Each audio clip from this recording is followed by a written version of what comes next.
On avait dit qu'on faisait plus de vidéos en nous. Du coup, on va faire une vidéo. Hello! C'est logique. Hello! Bienvenue dans Celludi News. Je vais vous présenter les nouveautés et les retours en stock de cette semaine-ci. C'est Cédric, à la technique, c'est Laurent. Salut. Alors, nous sommes vendredi matin, donc je ne vais pas avoir de problème de dire « Ah, ben, pour vous demain, pour moi, enfin voilà ». Donc ce sera un peu plus clair. C'est un peu improvisé presque. Un peu plus clair dans mon esprit. On commence tout de suite par l'info, c'est la braderie de Jean Blou. Aujourd'hui, samedi, dimanche, il y aura 10%. Hop, là, vous ne le voyez peut-être pas, sur tout le magasin. Et il y a des jeux que je veux plus voir et que j'ai mis dehors. Donc, on est ouvert de 10 à minimum 18 heures. Venez nous voir et profitez du bon temps pour une fois que ça arrive en Belgique, parce que l'année passée, je peux vous assurer que c'était une catastrophe phénoménale. Je me rappelle. Et donc, c'est la braderie partout dans Jean Blou, il y a des tonnelles partout, c'est bien. Allez, hop, on passe dans les jeux directement. S'il y a des annonces, on les fera en fin de vidéo. On commence par Penguin Party. Qu'est-ce qui nous a fait ça? Le docteur. Le Knizia, comme ça, c'est fait. On en a un. On en a un. C'est chez Yellow, c'est du 2 à 6 joueurs, c'est du 8 puces pour des parties de 30 minutes. On m'a dit, montre un peu plus les boîtes. Ok, hop, voilà. Qui était à l'origine chez Plate. C'est la même boîte, ils n'ont rien changé au niveau. C'est ça, qui était. Donc c'est un distributeur coréen, c'est ça, ouais. Plate, oui. Chez qui on commande de temps en temps, et d'ailleurs on va bientôt commander chez eux, je pense. Ouais, on va nous faire regarder ce qu'il y a. Pour Sardania. Dans Penguin Party, qu'est-ce que vous devez faire? Vous allez avoir des cartes en main de différentes couleurs. Je crois qu'il y a 4 couleurs différentes, des jaunes, des bleus, des rouges, des vertes et des mauves. Non, ça fait déjà 5, déjà bien compté, Cédric. Et donc, à votre tour de jeu, vous allez devoir les mettre sur la table, en forme de pyramide, sur une base de 8. Ça dépend peut-être du nombre de joueurs, ça, je ne sais pas. Non, je pense pas. Et vous allez devoir les mettre de façon adjacente, donc soit à gauche, soit à droite, soit au-dessus, si vous allez les mettre sur au moins 2 cartes. Donc vous allez les mettre en quinconce pour remonter comme ça. Pas sur 2 cartes, mais une des couleurs doit correspondre. Une des couleurs doit correspondre sur laquelle elle vient s'appuyer. Donc si vous avez une rouge, une verte, et que vous voulez monter au-dessus de ça, vous devrez mettre une rouge ou une verte au-dessus de ces deux-là. Et vous devez essayer d'y arriver avant vos adversaires. Donc c'est le dernier qui sait encore jouer. Faut pas être bloqué en fait. Parce que quand on est bloqué, toutes les cartes qui restent en main amènent des points négatifs. Des points négatifs. Et donc, quand vous êtes le dernier et que vous arrivez à tout mettre, vous allez pouvoir retirer des points négatifs. Donc, c'est celui qui a le moins de points qui va gagner la partie. Tout à fait. Et ça, on était chez Yellow Penguin Party. On reste chez Yellow avec Noobs dans l'espace. Qui est-ce qui nous a fait ça, s'il te plaît? Johannes Krenner et Markus Lavicek. Qui nous avait fait l'excellent... Excellent, ça n'engage que toi. Je l'avais acheté, je l'ai prêté pour le faire jouer, on m'a dit c'est de la merde, et du coup je l'ai revendu. Donc non, c'est rien. Ce sont les sauteurs de Challengers. Dans Noobs dans l'espace, c'est pas facile à expliquer. Hein, on peut pas expliquer parce que ça... faut faire. C'est un jeu Kleenex. Donc, oui. Vous allez le jouer une fois. Je crois qu'il y a 4 scénarios, il me semble. C'est pas 8 8 scénarios, pardon. Oui, bien vu. Oui, parce que c'est d'ailleurs la durée, c'est d'ailleurs indiqué comme ça, je pense. Oui. C'est une durée de 8 scénarios d'à peu près... 15 minutes.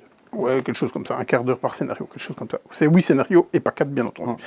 Et donc, en fait, vous allez prendre les cartes et vous allez devoir faire ce qu'on vous demande. Donc, il y a des espèces d'émissions, et chacun a des cartes qui demandent des choses que d'autres personnes, qui paraissent peut-être un peu bizarres, mais que d'autres personnes, parmi les cartes qu'elles ont, peuvent expliquer en fait, et donc ça entraîne la discussion. Donc il y en a un qui dit par exemple, moi, tu sais, sur une de mes cartes, on parle de ça, je ne comprends rien de ce que ça veut dire, mais un autre peut-être qui a une carte qui explique. Voilà. Et donc le tout c'est de... Parce qu'il n'y a pas réellement de règles, non, en fait. La première mission, ce sont les règles, si j'ai bien... Oui, c'est ça, et donc vous commencez par lire, et puis alors moi j'ai cette carte-là, et puis hop, c'est parti. Voilà. Un jeu comme... c'est pas des escape games, c'est pas un escape game, hein, mais un jeu comme des Unlock, par exemple, ce genre de choses. Une fois que vous l'aurez fait... Oui. Voilà. Tout à fait. Bon, c'est pas trop cher. Hein. Et ça se revend. Oui, c'est ça, donc... c'est 18 €. C'est vraiment un jeu, je pense, pour obliger la discussion. Oui, c'est ça. Ça peut être un jeu de team building ou ce genre de choses. C'est coopératif, évidemment. Donc, oui, bien sûr.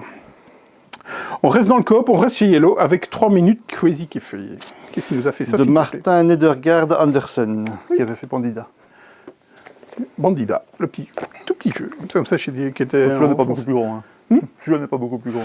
Un tout petit peu plus. Et là, c'est marrant parce que c'est aussi chez Yellow. Et là, c'est un format plate avec une boîte aimantée, si je ne m'abuse. Oui, c'est ça. C'est marrant qu'ils n'ont pas fait ça pour Penguin. Il est marqué, c'est cool avec le cadenas, ouvrez, jouez. Qu'est-ce que vous allez faire dans 3 minutes Crazy Café? À l'instar un petit peu de celui qui avait été de David Turzi, qui avait été localisé chez Geek Attitude Game, Ouais, Kitchen Rush. Kitchen Rush. À l'instar de Kitchen Rush, vous allez avoir des cartes avec des... C'est des commandes, en fait. Vous êtes dans une espèce de fast-food, de restaurant, et vous allez devoir réaliser les commandes. Pour cela, vous avez des cartes en main, et vous avez des dés aussi. Et donc, sur ces cartes, vous allez avoir, par exemple, un coca, un paquet de frites, un machin, un brol, et donc il va falloir réaliser les missions, bien entendu. Si le titre du jeu s'appelle 3 minutes Crazy Café, vous n'en aurez pas 50 000 des minutes. Donc vous en aurez 3 pour réaliser par manche un certain nombre de commandes. Mais pour ce faire, vous devez avoir des cartes sur la commande, mais aussi au minimum un dé. Donc il va falloir jouer des dés, ça va être frénétique, ça va être rapide, vous avez 3 minutes, c'est sous stress. Si vous ne parvenez pas à réussir le nombre de commandes que vous avez, c'est pas grave. Vous passez quand même... Dans les 2 premières manches. Vous passez quand même à la manche suivante. Même chose, vous recommencez. Si vous n'y parvenez pas, c'est pas grave. Après, à la manche finale, vous aurez un nombre de commandes à réaliser, plus toutes celles que vous n'avez pas réalisées. Et bien entendu, vous n'aurez pas 30 000 minutes de plus pour le faire. Toujours 3 minutes. Donc 3 minutes Crazy Café, sous stress. Voilà. Moi, j'avais beaucoup aimé Kitchen Rush. Franchement, je trouvais ça vraiment génial. Et en plus, quand on le jouait, on disait, il y en a qui prenaient le rôle d'un serveur et on envoie les cuisiniers. Voilà, c'était bien, c'était vraiment pas mal. On reste chez Yellow, qui fait du neuf avec du vieux. Oui, avec c'est une édition anniversaire. Hein. Ascension, c'est l'édition 20 ans. C'est marqué dessus. Qu'est-ce qui nous a fait ça, s'il te plaît? Alors, c'est John Fiorio, Justin Gary et Brian Kiber. C'est ça. Il fait notamment Shards of Infinity.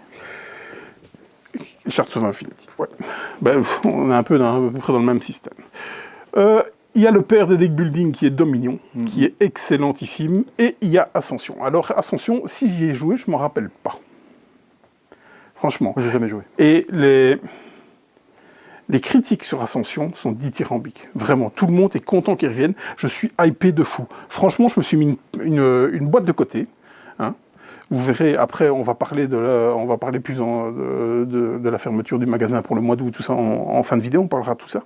Je me suis mis une boîte de côté, et je pense que de cette semaine-ci, comme ça va ralentir un petit peu, je vais essayer ça, ou je vais me le remettre en tête pour le rejouer, parce que j'ai plus trop de souvenirs si je l'ai joué.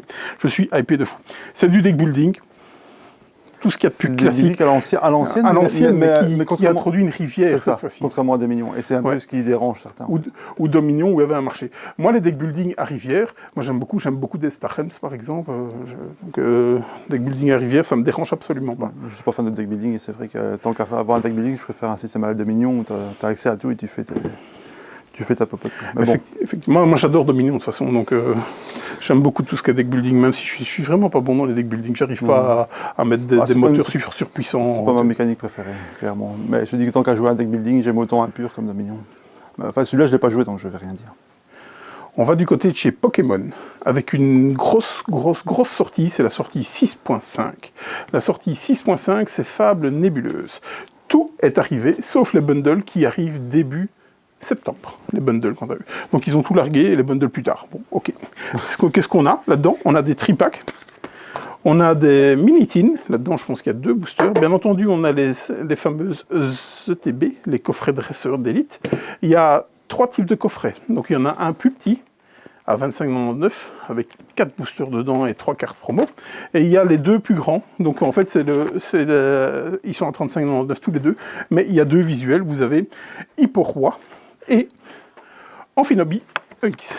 J'en profite pour dire qu'il y aura du Pokémon demain au magasin. Il y a une ligue. Ouais. Il y a une ligue. Ouais, on parlera après. Allez, on va du côté de chez Azul, avec Azul Mini, donc pavillon d'été, et c'est la version Mini. J'en profite pour remontrer les Pokémon au cas où. Qu'est-ce qui nous a fait le Azul, s'il te plaît bien? Michael Kisling. Un parfait inconnu dans les jeux de société. Il fait 2-3 petits jeux, mais qui ne sont pas très connus. Tical, enfin. Et souvent en duo d'ailleurs, avec un autre illustré inconnu. Oui, c'est ça. 2 spills sur 3, c'est eux. Voilà.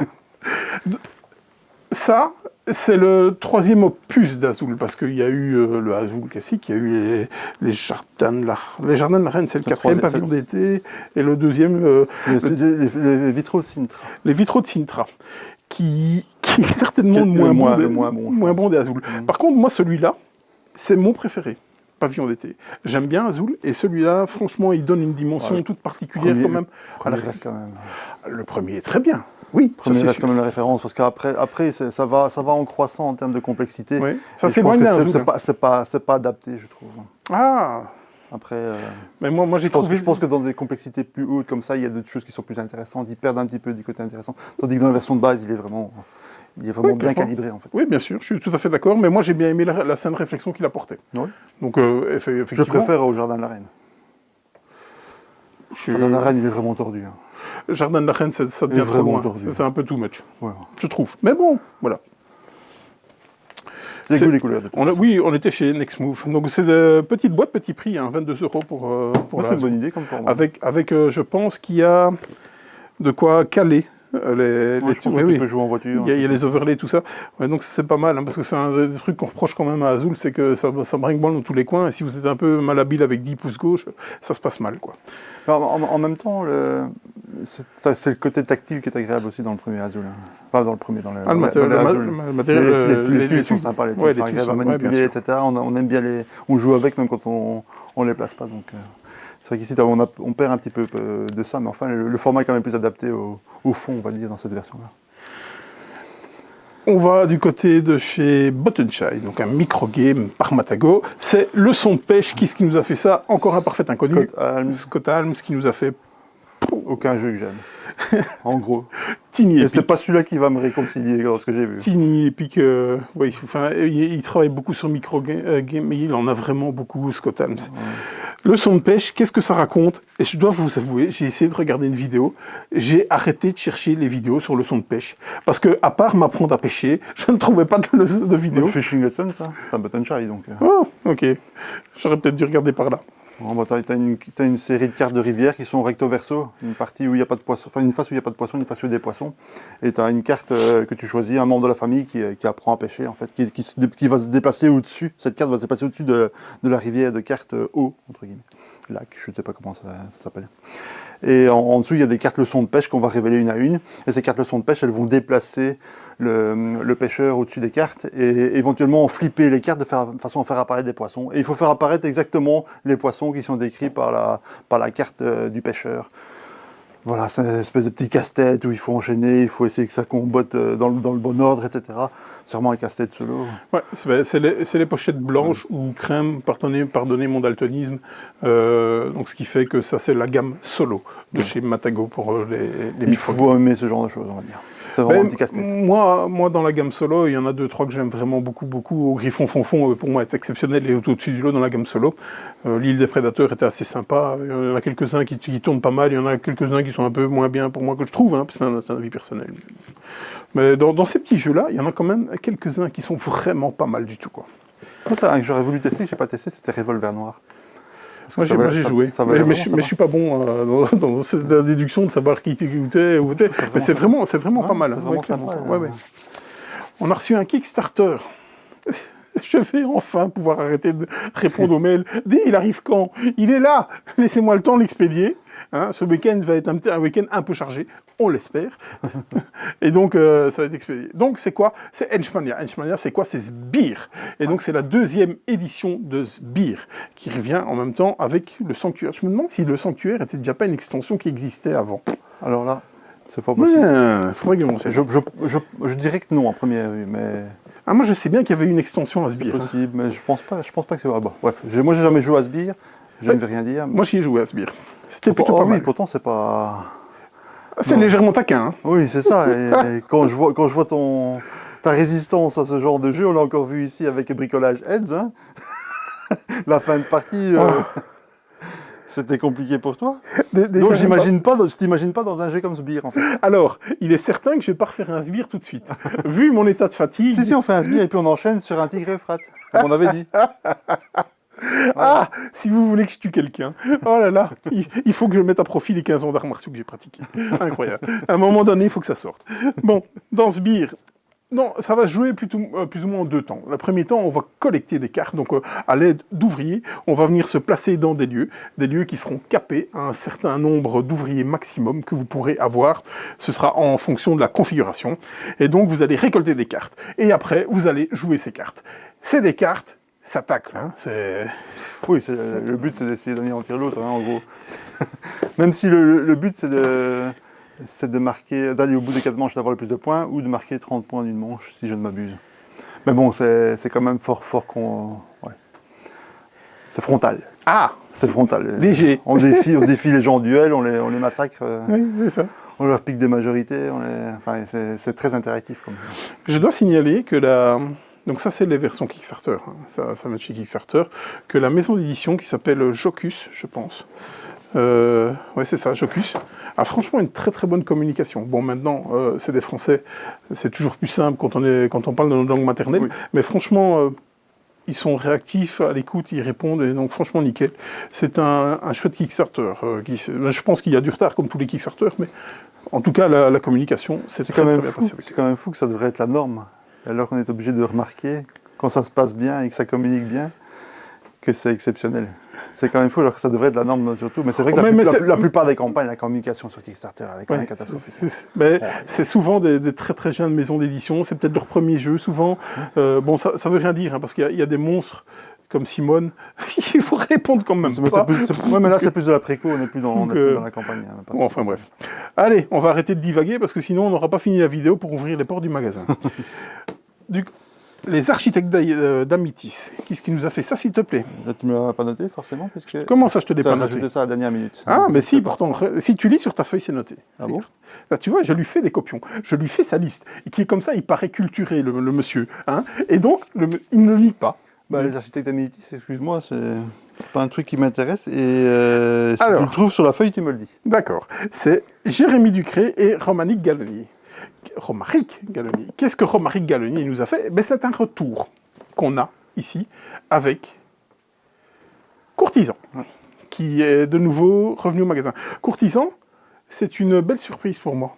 J'en attendais rien. C'est étonnant. Franchement. Il est relativement décrit. Mais moi, j'ai bien aimé. C'est un jeu au concept qui me parle tout de suite. Et dans la pratique, ça manque quand même un peu de contrôle. Hein. Après, peut-être à 3, mais c'est plus que chaotique. Oui. Ah oui, là... Tu fais une partie à l'aveugle, quoi. C'est à la fin, tu te dis, bon, on verra. Hein. Oui, c'est ça. Non, ah oui. Par contre, l'édition est vraiment magnifique. Oui, les cartes sont belles. Hein. Je pense que c'est une première pour les... Illustratrice. Je crois que c'est une illustratrice. Ouais, j'ai essayé de regarder ça. Franchement, c'est vraiment magnifique. Avec le petit tapis. Illustré par Noémie Chevalier, l'édition est très très belle. Ouais, franchement, c'est du beau travail. Rien que pour l'édition, tu as envie de l'acheter presque. Achetez-le. On en a reçu tout plein. C'était les reliquats du premier batch qu'on n'avait pas eu. Donc là, maintenant, on se retrouve avec une charrette. Donc, Courtisan. On va le pousser très fort à la braderie. C'est très très bon, Courtisan. Mais c'est vrai en plus. Hein. Non, c'est vrai. Allez, les architectes d'Amitis, qu'est-ce que c'est? C'est un jeu à 2 joueurs. Ah, c'est 2 joueurs uniquement. Oui, j'ai aucune idée de comment ça fonctionne. Hein. 2 joueurs. Et donc, en fait, c'est tu vas devoir faire des contrats. Et comment tu vas faire des contrats? En sélectionnant des tuiles. Je pense qu'il n'y a même pas d'achat aux tuiles. Tu dois simplement... Chacun a des architectes, je crois, qu'on va aller... les architectes d'Amitis, tu crois? C'est bien ça. Jusque-là, c'est pas mal. On va les mettre... Je crois qu'ils s'en sont inspirés pour le titre. Ah, peut-être bien. Si pas, ils auraient dû. On va les mettre sur un plateau avec toutes des tuiles et on va venir mettre ça dans notre air. Voilà. On va faire sa petite popote. Notre tableau. Et donc, bien entendu, on va essayer de faire des patterns qui sont sur des objectifs en disant il me faut une tuile bleue là avec une tuile rouge là, une tuile verte là. Et donc, on va essayer de faire tout ça. Et si, par exemple, on arrive à aligner, soit en diagonale, en verticale ou en horizontale, ces 3 architectes, parce qu'on va jouer comme ça, on aura des bonus supplémentaires pour faire ça. C'est du 10+, moi ça me fait... L'édition a l'air jolie. L'édition est pas mal hein, au niveau du graphique. Quand tu me briefes le fond comme ça... Au niveau du graphe. Je sais que ça te parle, je sais que ça te parle. Maintenant, moi franchement, quand j'ai vu ça, ça m'a fait penser à Babylonia, un très très bon jeu qui arrive chez les GAC, chez les Geek Attitude Game, pour SN. Babylone. Parce que Babylonia, c'est avec Nidia. À Babylone, oui, pardon, parce que Babylonia, on en a reparlé dernièrement. Ça, ouais, ça... Un excellent Knizia, un des meilleurs de ces dernières années. Ouais, et donc ça m'a fait penser, il y a un petit côté Babylone qui arrive chez Geek Attitude Game, qu'on a pu tester et qui est très très très bon. Il arrive à SN cette année ici. On vous en reparlera tout à fait au futur. En plus, un des patrons de Geek Attitude Game est extrêmement sympathique, ça ne gâche rien. C'est une version retail de Leaf. Qui est-ce qui nous a fait ça, s'il te plaît? Ne dis pas que c'est pas noté. Ah, voilà, c'est ça. Il a fait Wonderland Noir. Oui. Notamment. Oui. Et j'avais encore noté un truc, il me semble. Oui, tu as noté un autre truc, la forêt des frères Grimm. La forêt des frères Grimm. Ils ont fait un gros Kickstarter aussi. Il a fait un gros Kickstarter il n'y a pas très longtemps qui avait super bien marché, que je ne me rappelle plus comment ça s'appelle. Bref, un truc dans les bleus, là, dans les glaces. Une boîte bleue sur Kickstarter. Floé. Ah oui, Flo. Oui. Je pense. Effectivement, qu'on a backé aussi, celui-là. C'est lui. Ouais, mais ça, le jeu a l'air pas mal. Oui. Mais c'est vrai que c'est pas nécessairement tout n'est pas nécessairement. Il y a à boire et à manger, je veux dire, dans ce qu'il fait. Dans Leaf, qu'est-ce que vous allez faire? Vous allez essayer. Donc c'est très graphique, hein, c'est assez joli aussi. Hein. Le thème est quand même super plaqué. Mais... c'est un peu automnal, donc il rate un peu sa cible en sortant maintenant. Mais bon, on y sera vite. Hein, c'est un précurseur. On y sera vite. Et donc dans Leaf, en fait, vous allez vous allez devoir jouer une carte, je pense. Oui, vous allez jouer une carte qui va vous permettre de récupérer des feuilles. Des feuilles ont toutes des formes différentes. Et puis alors, vous allez venir les connecter aux autres, et en fonction des couleurs que vous connectez, vous allez faire différents types d'actions, monter sur un arbre, machin, prendre des animaux, machin, c'est un petit peu dans l'air du temps, on est très nature. Ça fait penser un petit peu au Holy Grail, là, avec les dominos. Ne me parlez plus de Holy Grail. Mais ça fait penser un petit peu à ça. Ouais, ne me parlez plus d'eux. Il faut que j'ai des comptes à régler avec eux. Donc ne me parlez plus d'eux. Et je ne parlerai plus d'Holy Grail en bien sur la chaîne, ça c'est sûr, quoi. Même si le jeu est exceptionnel. C'est chez Lucky Duck, qui est arrivé chez Leaf. On avait eu les versions Kickstarter, déjà, il y a déjà quelques temps de ça. Et donc ça, ce sont les versions boutiques. C'est moins surproduit, on va dire, c'est pas plus mal. Oui. Un dernier opus. Je sais pas, j'ai peut-être pas la bonne info, mais je crois que c'est terminé pour cette série-là. Ah oui, carrément. Du moins, en tout cas, ça vient compléter. Une poule aux œufs d'or, on arrête comme ça. Non. Ah, ok, tu me rassures. Non, j'extrapole. En tout cas, ça vient compléter la série des 4 opus qui étaient déjà arrivés chez Micro Macro. Okay. Micro Macro, Crime City, Epic Case. Qui est-ce qui nous a fait ça, s'il te plaît? C'est une très bonne question. C'est noté sur ta feuille. Pardon? Encore? Mais non. Ok. Tu les as pas mis, Courtisan non plus. C'est les 3 que tu as rajoutés chez Hachette. Ah oui, c'est le truc qui est arrivé trop hard. Tu les as pas mis. Johannes Sick qui nous a fait ça. Et donc, qu'est-ce que ça? Ce sont des scénarios, c'est 3 enquêtes, ne frappe pas dans les rayons, ça ne sert à rien. 3 enquêtes, en plus, que vous allez pouvoir jouer avec les 4 plans, en fait, des boîtes précédentes. Donc, il faudra, encore une fois, les avoir gardés. Ou un grand mur, à voir. Ah oui, parce que les maps, elles étaient comme ça. Et donc, vous avez des scénarios en plus qui vont vous permettre de naviguer de map en map. On va du côté de chez Warhammer. J'avais oublié, parce que je pense que ça fait bien 2 semaines qu'il est là. On a reçu pour AOS le manuel du général 2024-2025. Qu'est-ce qui nous a fait ça? Tu n'en sais rien? Personne. Je n'en sais rien. Voilà. C'est facile. Ouais, donc... ok. Au niveau du magasin, je vous en ai déjà parlé. Donc c'est la braderie ce week-end, vendredi, samedi, dimanche. Donc qu'est-ce qu'il va avoir comme activité? Parce qu'il va avoir plein d'activités. Ce samedi, on fait du Pokémon. Le dimanche, on fait du tournoi Altered avec des boosters Kickstarter. On va aussi faire un tournoi de Star Wars Unlimited. Aussi, on fait un tournoi avec les derniers kits d'AP, ça va être du draft et tout ça. On accorde des boosters à vendre, d'ailleurs. On les avait mis de côté justement pour cette occasion. C'est bien de le souligner. Un petit clin d'œil à mes amis d'Asmodée. Il y aura une initiation à Altered aussi. Au matin, on va faire une initiation pour pouvoir faire des tournois et tout ça. Donc on va arranger tout ça avec Samuel qui est en charge du TCG. Au niveau du magasin. Jean Bleu Ludique, j'espère que tu n'as pas sorti la fiche du cadre que j'avais mis. Probablement que si. Ah, mais qu'est-ce que tu fais? On peut bouger un petit peu. Allez, bougeons. Voilà, on la voit peut-être. Voilà. Cette magnifique affiche a été faite par Madame Laurent, que je remercie encore. Et donc, on a repris la même affiche que l'année passée. Bien entendu, on a changé les coordonnées, les dates et tout ça. C'est mieux. Parce que, oui, c'est mieux. Parce que si on va recycler jusque-là, ça... L'affiche a moins d'impact avec les vieilles dates. Voilà, c'est ça. Pourquoi? Parce que personnellement, moi j'avais beaucoup aimé l'affiche et je pense que ça avait été le cas général. Jamblou Ludique, c'est quoi?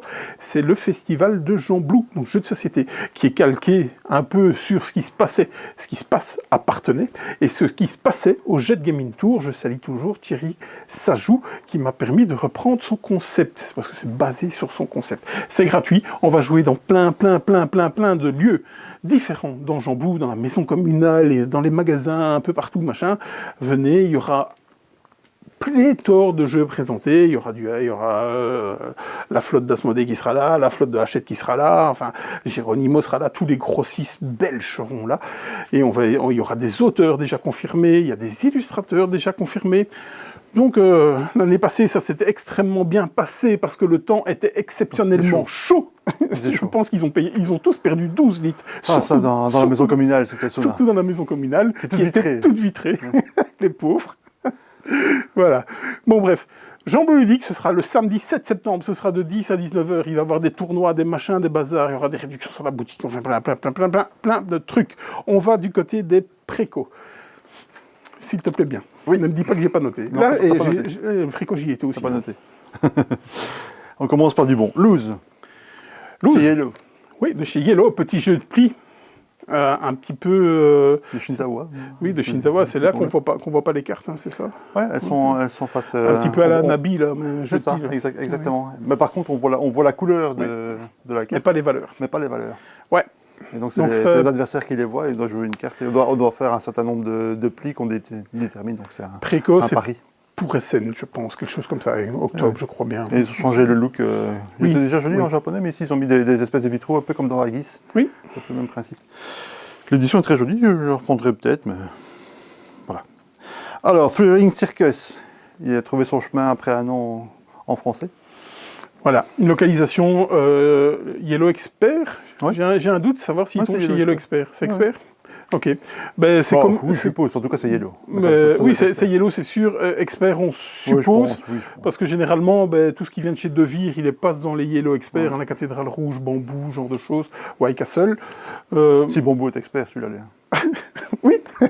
Ouais. Ok. Donc, j'étais très étonné parce qu'il a eu une sortie relativement confidentielle. Pas énormément parlé. Moi, j'ai fait une demi-partie à Essen parce qu'il n'y avait pas moyen de faire plus parce qu'il capait à une demi-partie. Et après, à ma demi-partie, je fais « Ah, déjà mais j'ai rien fait. » Donc, je ne sais pas vous dire, parce que j'ai même pas eu l'occasion de rejouer par après, je ne sais même pas vous dire si on fait plus de choses en deuxième partie. Je l'espère. La suite. L'extension d'Ancient Knowledge. Héritage. L'ancien Knowledge, l'extension. Perso, ça a été aussi très clivant, très décrié, Ancien Knowledge. Nous, enfin moi, j'ai bien aimé. J'avais bien aimé ma partie aussi. On l'avait joué à deux. C'était pas le jeu du siècle, mais j'avais bien aimé ma partie. Et j'y retourne quand vous voulez. Donc c'est le genre de jeu qui plaît à Sophie, donc moi il est resté dans ma collection. Et on l'a décrit pour des choses qui sont pas très correctes, je trouve. Enfin, ok. On oublie que c'est une course en fait. Des gens qui disaient que ça s'éternisait alors que c'est simplement qu'ils ne le jouent pas correctement. Il faut y aller. Hein. Bref, des add-ons Board and Dice. Les add-ons Board and Dice, donc qu'est-ce qu'il va avoir? Du pimp. Hein. Oui, c'est du pimp, c'est donc Barcelona. Barcelona, ouais. Windmill Valley. Tous les notamment les personnages, donc Barcelona. Les ouvriers, entre guillemets. Ouais. Donc ça, c'est vraiment Windmill Valley, c'est les tulipes. Oui, c'est juste les tulipes, donc qui sont en rewood. Donc ils ont repris le fameux truc là. Le fameux truc de chez CGE qu'ils avaient inauguré avec Kutnaora. Kutnaora, oui. Donc c'est une espèce de bois qui est reconditionné. Oui, c'est ça. Et donc ça permet de faire des formes très sympas et ça reste quand même une espèce de résine en bois qui est agréable au toucher. Mais aussi pour Nucleum. Et les pièces métalliques sont annoncées, et alors deux petits mini-add-ons, mini-extensions qui viennent des tokens. Donc, plus les cartes. Des quoi? Plus les cartes. Donc, les cartes mécènes, mais ça on en avait déjà parlé, il me semble, la semaine passée. Je dis pour Nucleum, il y a 4 choses. Oui, c'est ça. Donc vous aurez un booster qui s'appelle les cartes mécènes, qui sont des personnages qui rentrent dans Nucleum. Vous avez des pièces métalliques, vous avez des tuiles additionnelles d'objectifs. Non, je pense, je m'en rappelle plus, je commence à confondre. Et donc, voilà. Pour Zendai, ils aiment bien les petites promos comme ça. Oui. La suite. Ensuite, l'extension tant attendue depuis si longtemps de Projet Gaïa, Donc Oui. la flotte perdue. La flotte perdue, oui. Mm. C'est ça. Et c'est pour bientôt. Je pense que c'est pour où Il est dedans. C'est pour bien. Ouais. Ça fait jamais que 150 ans qu'on attend. Mais ça me permettra de rejouer Projet Gaïa. Et ça, c'est des fois quand les extensions viennent me permettre de rejouer Projet Gaïa. Autant je n'avais pas aimé plus que ça Terra Mystica que Projet Gaïa, j'avais vraiment beaucoup aimé. Et Age of Innovation, j'avais vraiment beaucoup aimé aussi. Donc, l'extension de Projet Gaïa arrive et c'est très bien. Ouais. Cyclades. Oui. Oui, j'ai vu que ça ressortait aussi. Oui, c'est ça. J'ai essayé tant que je pouvais pour avoir les versions Kickstarter. Ils m'ont jamais répondu. Quand on dit que la communication parfois passe bien, eh bien que Studio H prenne exemple sur Jocus. La parce plupart que du temps, ça se passe comme ça. Voilà. Et donc le classique super frontal de Bruno Catala Bonne question. et mon trou de mémoire. Comme d'habitude, c'est un auteur très connu aussi. Ils sont deux. Oui, c'est vrai. Je le dirais. Maurice Chevalier. Maurice Chevalier, ça. Non. Je sais plus. Bref. Je sais plus. Maurice Chevalier, c'est un musicien, non? Ah, peut-être. Bref. Caroline Guy. J'ai dormi. Ouais, ça doit être ça. Caroline Guy. Ouais. Caroline Guy, Qui n'avait pas réussi sa campagne sur qui n'avait pas Kickstarter, réussi sa campagne participative. Et donc il arrive en français au mois de janvier. Ça, c'est je pense. étonnant d'ailleurs qu'il arrive maintenant. Je suis très étonné que Matago le fasse. Oui, parce que c'est un jeu qui a pas fonctionné. C'est un jeu qui a un look, bon, c'est un Raldisk avec. Mais c'est pas le plus moche de Raldisk. C'est un sous-label, c'est Seekov, je pense, un sous-label de Spielworks. Ouais, c'est ça. Hein. C'est un peu les jeux qui passaient avant chez Compass. Comme un Traders on the Air qui est là, qui est en fait un faux Spielworks qui est passé chez Compax, qui était un éditeur de wargame, donc c'était très bizarre. Et je pense qu'ici ils ont créé Seekov avec, je pense, comment s'appelle le gars de... Bon bref, un autre grand éditeur. Et ils ont créé ce label, et c'était leur premier jeu, et ils avaient lancé une campagne GameFound, je pense. Pour ça, qui n'a pas été financé, mais il faut dire quand on voit la gueule du truc. Et pourtant, c'est pas le plus moche des disques. Hein. C'est ça non, le mais truc. quand tu le vois, c'est un jeu des années 90. Donc ça, c'est son problème, parce que le jeu est bon, c'est un jeu de majorité. Ah, mais le jeu me disait bien. Le jeu, moi j'ai vu la mécanique, c'est très très bien. Maintenant, c'est vrai que quand on le voit comme ça, on se dit, ils ont sorti un truc des années 90. Quoi. C'est un peu bizarre ce genre de choix. J'ai été très étonné de le voir tomber chez moi. Donc il arrive en français, Wow. Je comprends pas. Et il est sorti en VO du coup. Pas encore, je pense. Ah, il me semble. En fait, si, parce qu'il y a certains qui l'ont. Il y a eu l'année passée à Essen, ils avaient genre 50 exemplaires en vente. Ils ont fait un pré-batch très limité qu'ils ont vendu à Essen. J'en connais un qui a eu la chance d'en avoir un, moi pas. Mais si Matago s'est penché dessus, on peut dire que que le gameplay l'aura plu. Sans savoir, ou alors il y a un contrat, ou je sais pas. Mais est-ce que Matago... Je pense que c'est Peter Egert qui était associé avec, si je me rappelle. Ok, mais est-ce que Matago fait des Spielworks? Non, mais peut-être qu'il y a des accords commerciaux ailleurs et qu'ils se sont dit, on te donne ça, mais tu fais ça à côté. Tu dois t'en savoir quels sont les accords. Spielworks tombe souvent chez Silex. Oui, ils ne tombent pas en général. Hein.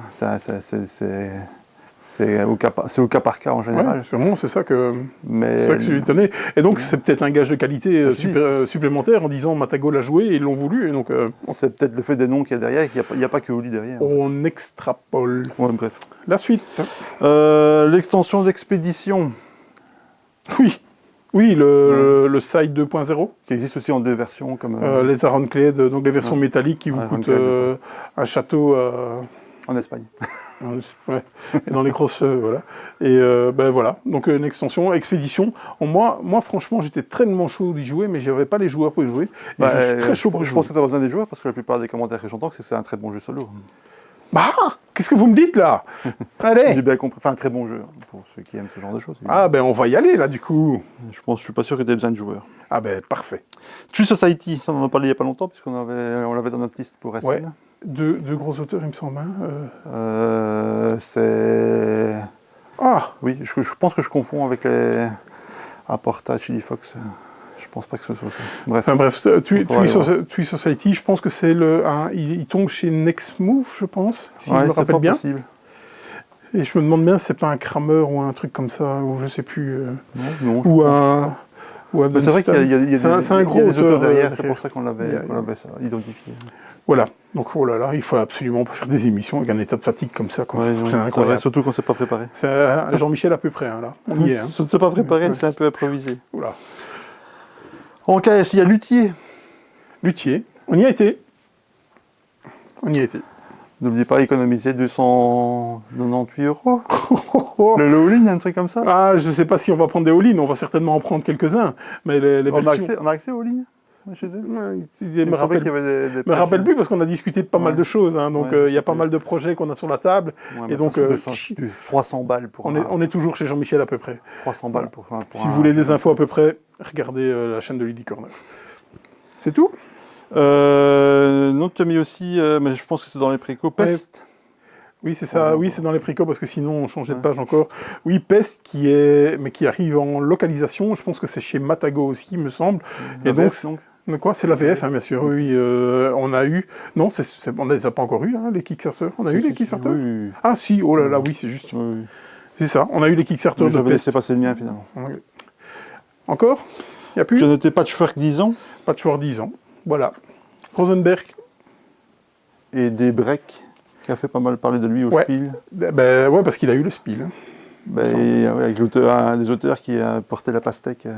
Un support à Palestine sur le truc et ça a fait un peu scandale. Enfin bon, en même temps, je pile après SkyTeam, de toute façon, ça s'est passé un peu dans l'ombre du reste. Est-ce que c'est Matt Leacock? Et c'est 3 auteurs. Oui, mais il y a Matt Leacock dedans. Ouais, je sais plus c'est lequel, c'est pas quelqu'un très connu, mais il a fait un peu parler de lui à cause de ça. Et le Spiel a un peu la blacklisté. Ah ok, ça va. Ouais. Ça va, parce que donc Matt Leacock, c'est l'auteur de Pandémie. Et donc Daybreak était sur Kickstarter.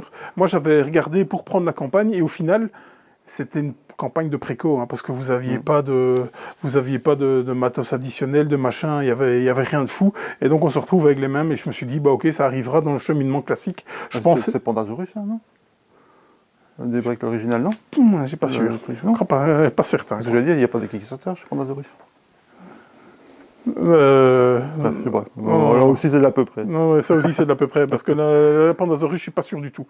J'étais persuadé que c'était Pandasaurus. Et donc, mais franchement, je me rappelle très bien de la campagne, parce que moi, j'étais très hypé, parce que rien que sur le nom de l'auteur, j'aime beaucoup Pandémie. Et je suis très content qu'il arrive en français. En plus, voilà, il gagne le Spiel. Ok, bien, très bien. C'est le Kenner qui l'a gagné, hein, c'est pas le Spiel. Oui. Mais ça reste un Spiel quand même, mais c'est le Kenner, oui, effectivement. Oui. C'est SkyTeam qui a le Spiel et le jeu enfant. Je sais plus. C'est très allemand. Hein. Oui. Voilà, je pense qu'on est au bout de la feuille. Voilà. On est à 37 minutes pour ça. C'est bien. On va pouvoir ouvrir le magasin dans les temps. Donc, si vous passez par Jean Blou, n'oubliez pas, c'est la braderie. Venez nous faire un coucou et voir notre tête de déterré. Surtout dimanche, à mon avis. Surtout passer dimanche, alors là, vous m'enterrez directement, je pense. Oui, le magasin, les heures d'ouverture du magasin en horaire d'été, en août, c'est particulier. Pourquoi? Parce que Golden Meeple ne s'arrête pas, mais le magasin s'arrête quand même un peu. Donc, on sera ouvert au niveau du magasin les mardis après-midi de 14 à 18, les jeudis après-midi de 14 à 18 et tous les samedis. Donc, lundi, mercredi, vendredi, c'est fermé. Mardi, jeudi matin, c'est fermé. Les dimanches aussi, bien entendu, c'est fermé au niveau du magasin. Donc venez les samedis ou les mardis ou les jeudis après-midi. Ça nous permettra de continuer à avoir nos arrivages parce que ça tombe de tous les coins, donc il faut quand même pas fermer trop longtemps. Sinon ça devient vraiment surtout envoyer les commandes Golden Meeple. Très compliqué, ouais, surtout continuer à envoyer les commandes Golden Meeple parce que tout le stock se situe au niveau du magasin. Golden Meeple a son stock ici, tout simplement. Voilà, on est pas mal. On est bon. Normalement, plus de vidéos. J'ai déjà dit la semaine passée. À la semaine prochaine. À la semaine prochaine. Allez, salut. Ciao.